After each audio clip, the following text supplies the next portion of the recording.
Assalamualaikum, my dear beloved brothers and sisters. It's your brother Bashir Fadl. I'd like to welcome you in today's episode as we talk about the Prophet ﷺ being our role model when it comes to entrepreneurship, business, working and making money in our professional fields. But before we talk about that, we want to remind ourselves of the series. What's the series about? The series is Allah says in the Quran, قَدْ كَانَ لَكُمْ فِي رَسُولِ اللَّهِ أُسْوَةٌ حَسَنَةٌ. Verily, in Muhammad ﷺ, this amazing prophet is a role model for each of you. He's a role model in the entire sections of life. For example, let's take, I'm in IT by profession. In IT, one of my greatest role models is Bill Gates. Another one is Elon Musk. However, he's excellent when it comes to IT, when it comes to technology. They are, oh my God, amazing. But when it comes to marriage, they have failed in their marriages and got divorced and other things. You'll find someone else that's amazing in their marriage and their family, their kids, and their kids love them and so on. But when it comes to a job, they're working at the lowest pay, making about minimum wage and so on. So you're always going to find someone that's very successful in one area and is failing in the other area. And all of us need role models. We need examples that inspire us and we can look forward to so we could excel the way that they excelled. So Allah subhanahu wa ta'ala has chosen the best man and the best of his creation, Muhammad alayhi salatu wasalam, to be our role model in all of those areas. He's the best when it comes to worship of Allah subhanahu wa ta'ala.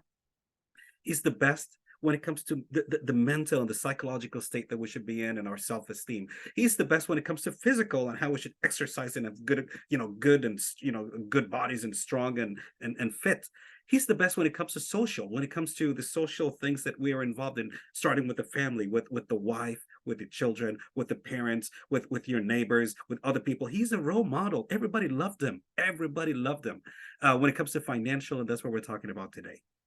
So today we're going to talk about the Prophet ﷺ first as the businessman himself.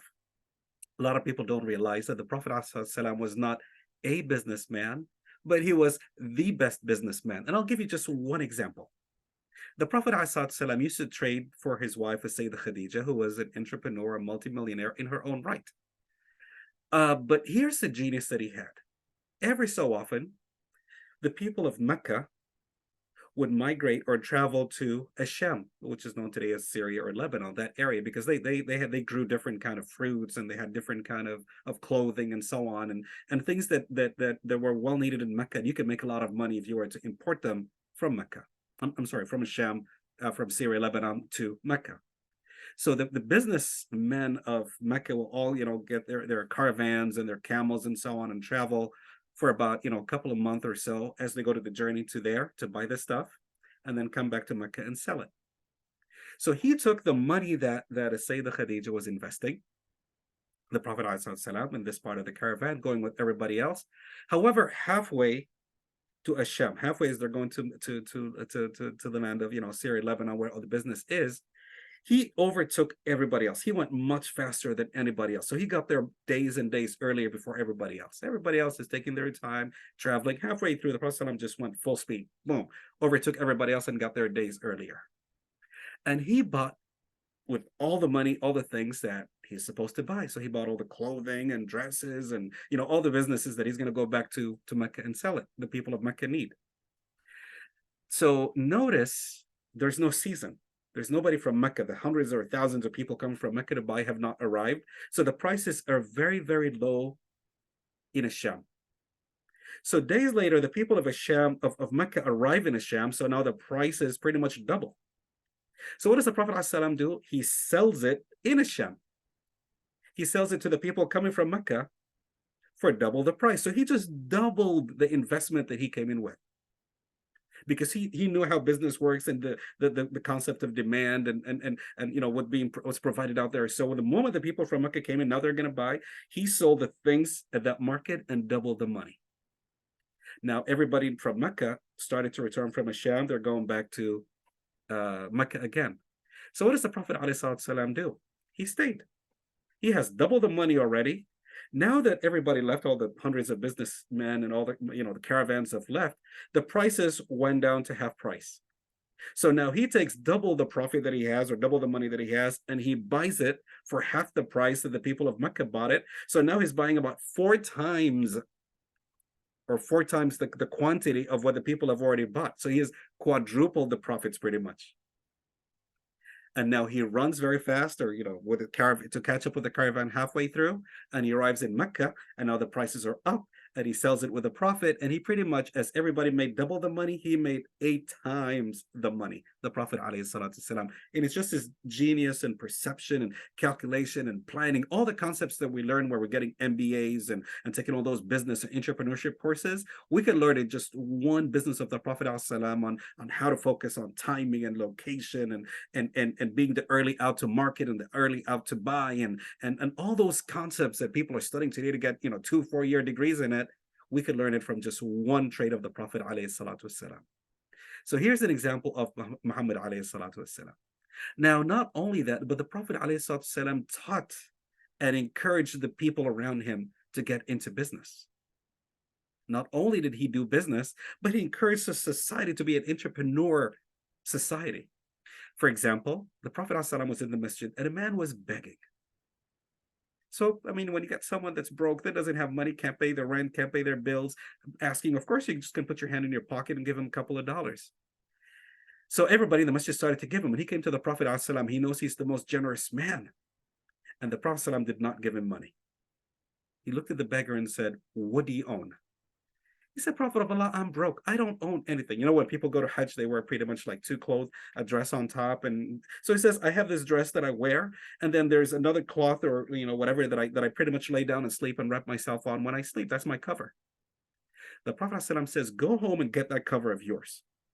And the man went and got the cover. And the Prophet ﷺ stood in the middle of the masjid and started to auction it. Started auctioning. Who wants to buy this? And the Sahaba knew the Prophet ﷺ is trying to help out this poor man. So they started to bid higher prices, higher prices, higher prices. And then one of them bought it and gave him the money. The Prophet ﷺ says, take that money. Listen to this advice. He said, take that money on the sides of Mecca. In the winter, Mecca gets very, very cold. It's in the middle of the desert. It gets very, very cold. He said, on the sides of Mecca, there's a lot of trees. Get an axe with this money and start cutting trees and sell it in Mecca. Sell it when people are freezing and cold and need to burn, some flames and fire to warm up and to cook and whatever. Go cut some of that wood and come and sell it to the people. And the man said, "Okay, Prophet of Allah." Now, a few months later, the Prophet ﷺ was walking and he saw a man that would look so handsome and, wore some beautiful clothes and everything else. Oh, kind of a wealthy man. And the man comes up to the Prophet ﷺ and says, "Prophet, I don't think you recognize who I am." He says, "Remind me, who are you?" He said, "Remember that poor man that was begging?" He said, "Yes." He said, "That's me. I'm getting married today, Prophet of Allah. I've listened to your advice. Got into this business. I'm cutting wood. I'm my own entrepreneur, selling it. I make a lot of money. I'm buying, wearing all this beautiful clothes. I'm going to get married today. Thank you, Prophet of Allah." And the Prophet ﷺ smiled so much and he was so happy and said, "For you to leave your family, members, your children, your spouse with money is better in the sight of Allah than to leave them poor and broke, where they have to ask people and beg people." So we owe it. The Prophet ﷺ teaches us that you owe it to your family, to your spouse, to your children, to be able to send them to good schools, to buy them good cars, good homes, instead of them struggling meal to meal and penny to penny. So it's very important to understand the Prophet ﷺ, not only was he an entrepreneur and a genius in business, but he cared about the well-being, the financial well-being of other people, that he showed them practical ways and means with which they could support themselves and grow with it. Now that takes us to another subject, where the Prophet ﷺ taught us that even in the sight of Allah, al-mu'min al-qawi khayrun wa habbu Allah min al-mu'min al-da'if. A mu'min, a faithful person that is strong in different ways, isn't financially strong, financially capable of helping and supporting, is better in the sight of Allah than a Muslim that is financially weak, can't even pay their own bills. And both Muslims, of course, are good. Now, this takes us to another subject, which is the Prophet ﷺ connects ethics. So he's one of the first people ever to teach us the importance of what's called business ethics today. I can be a loan shark. So I can give you $1,000 and say, give it back to me, $5,000. But the Prophet ﷺ teaches us what's called business ethics, not to cheat people, not to take advantage of people, not to lie about what you're selling. So there's hadith after hadith. If you go to Sahih Bukhari, Sahih Muslim, you'll find volumes of books, records, encyclopedias basically written on Islamic ethics of how to sell and what to buy and what makes it haram and what makes it halal. For example, there was a man that was in the marketplace selling dates. The Prophet ﷺ put his hand, and the lower part of the dates were bad. So on top, you see the dates that look good, but below is hiding the bad dates. The Prophet ﷺ says, "Why are you doing this?" He says, "Prophet of Allah, the rain hit that dates, and so I hid it from the people." He says, "No, put the bad ones on top so people know what they're buying. Do not cheat people." The Prophet ﷺ says, "Man ghashana falaysa minna." Whoever lies to us and cheats us is not one of us. And so it teaches us business ethics to be honest in what we do, to be honest in what we sell. And subhanAllah, sometimes you think you might lose your business by being honest. I bought a used car and I want to sell it online. And if I put all the bad things about it, people actually respect you for it, and Allah will bless that trade. Good money comes out of it. You can lie to people and cheat them. Either they don't trust you or you lose that trade, or even if you make money, that money gets wasted in your health or sickness or something. You wish you never lied to people. So the Prophet teaches us what's called business ethics, not only just to sell and buy and make money, but the ethics of it. So there's a lot of beautiful hadith that teaches that in detail. If you study Islamic business, you're going to find things like, at the time of the Prophet, they used to sell the harvest of next year. He says, no, you don't sell something that you can't see. You can't sell something that you can't quantify. People should not cheat. People could not lie. And there's different ways in which the Prophet teaches that. Now, not only that, he goes a step further to teach us what's called financial responsibility. In other words, I make $1 million. Oh, I can go buy whatever I want. No. As a Muslim, the Prophet cares about the family structure, the nucleus, that your parents have rights over you, your spouse, your husband or your wife, and your children have rights over you. Other people have rights over you. So there is what's called compulsory. And that is, if you're a man, a businessman, your wife cannot be begging. No, you have to support that home from the money that you made. My sister, if you're a businesswoman and your parents are, or your children are, no, you're expected to support those people. And that is why it becomes compulsory for us to take care of certain people. There's something called zakat. So for me to be a good Muslim, I'm supposed to pay zakat. How am I supposed to pay zakat? I'm supposed to have money saved up for 1 year. This is not money where I have to pay my necessities. This is money that's saved up after I've paid for my necessities. So I have to be in business. I have to learn how to save money and be an entrepreneur. I have to work hard and save money for over a year for me just to be a good Muslim so I can pay my zakah. But then the zakah is the money, the khums or whatever, the 0.25% or whatever the measurement is, that I give to who? 2.5% that I have to give to who? To a certain group of poor people. So it builds that social responsibility. It teaches what's called today philanthropy.